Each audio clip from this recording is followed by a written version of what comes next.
Você aí que nunca montou seu PC, tá pensando em montar seu primeiro PC game e tá com medo de cometer alguns erros, nesse vídeo vamos falar sobre isso, erros comuns que a maioria das pessoas cometem na hora de montar um PC gamer.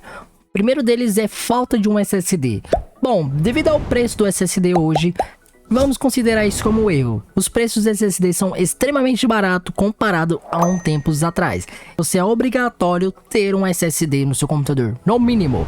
O indicado é pelo menos você ter NVMe M2, para que assim você tenha mais desempenho na hora de ligar seu computador, abrir programas e etc. Mas caso não tenha condições, o indicado é pelo menos você ter um SSD para estar instalando o seu Windows, porque assim você vai ter bem mais desempenho na hora de ligar o computador e etc.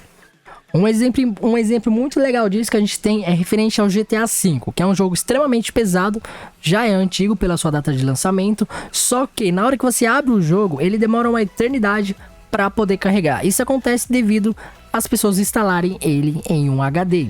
E o HD ele é mais lento do que um SSD. Eu não estou dizendo para você comprar SSD para instalar os jogos, porque aí já acho que já seria uma coisa mais cara, devido, tipo, por exemplo, você precisa de um SSD de 1 TB para poder instalar os seus jogos tranquilamente. Mas se você puder instalar, por exemplo, o GTA V no SSD, você vai ver a diferença na hora de carregamento em jogos. Lembrando que em jogos você não vê tanta diferença assim de um SSD para o HD, mas em tela de carregamento mesmo. Então, se você puder, adquira o SSD para instalar os seus jogos também. Caso a situação esteja apertada, pelo menos um SSD para você instalar o seu Windows e os programas. Um SSD de 120 GB dá conta suficientemente disso. Vamos agora para o segundo erro, que cara, esse falar para você, esse é algo que, mano, não tem condições, você tem que prestar muita atenção, que é o que? Ignorar a temperatura dos componentes. Se você aí baixar o AIDA64, HWinfo ou MSI Afterburner, você consegue estar monitorando a temperatura do seu computador. Com isso, você vai saber exatamente se o seu computador está numa temperatura legal ou não.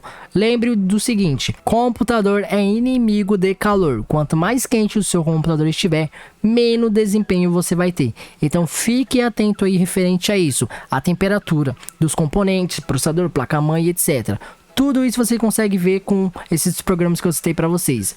Flávio, meu processador tá em X temperatura, tá legal? Bom, a fabricante ela estabelece um limite máximo para cada processador, placa-mãe, placa de vídeo, etc.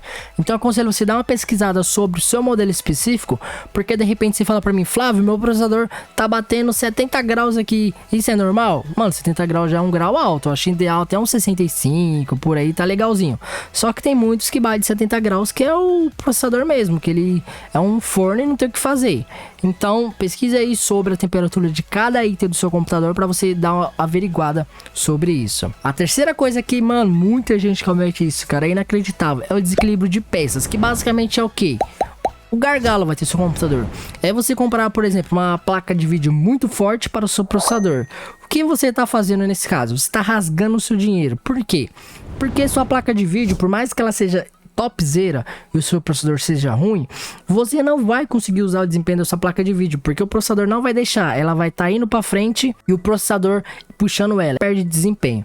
O ideal é fazer equilíbrio. Flávio, como que eu sei o equilíbrio? Mano, é pesquisando, vendo vídeo, a galera comentando tal, para você ver o equilíbrio perfeito. Por exemplo, no meu caso, eu tenho um gargalo aqui, eu tenho uma 3070 e um Ryzen 5 3600. Um gargalo gigantesco. Flávio, você tá falando uma coisa e você não tem moral pra falar sobre isso. No meu caso, por que eu tenho uma 3070? Porque surgiu a oportunidade, então eu comprei. Só que antes de eu comprar a 3070, eu já tinha decidido há muito tempo o que eu ia fazer, que era montar um PC secundário com basicamente esse processador que eu tenho aqui, etc.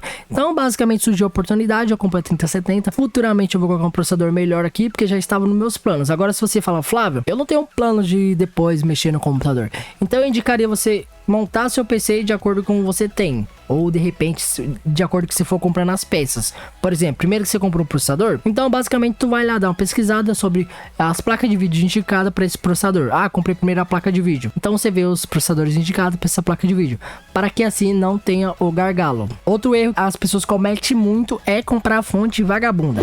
Mano, pensa comigo que a fonte é como se fosse o seu coração, cara. Tu quer um coração gorduroso, um coração que não bombeia sangue o suficiente? Um coração velho, fraco? Não quer. A fonte é basicamente isso. Ela que vai dar energia pro seu computador. Então, cara, investe em uma fonte boa. Eu não tô falando pra você comprar fonte de milhões, fonte cara, mas uma fonte boa que tenha selo 80 Plus, que passou no teste do TechLab e etc. Porque é uma coisa que basicamente vai ficar anos no seu computador e sem você precisar trocar.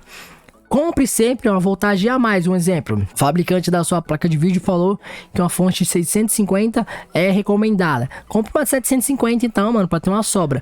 Lembrando que quando a fabricante recomenda uma fonte, por exemplo, ela recomendou de 650, normalmente uma de 550 já dá conta suficiente, só que ela vai ficar trabalhando no limite.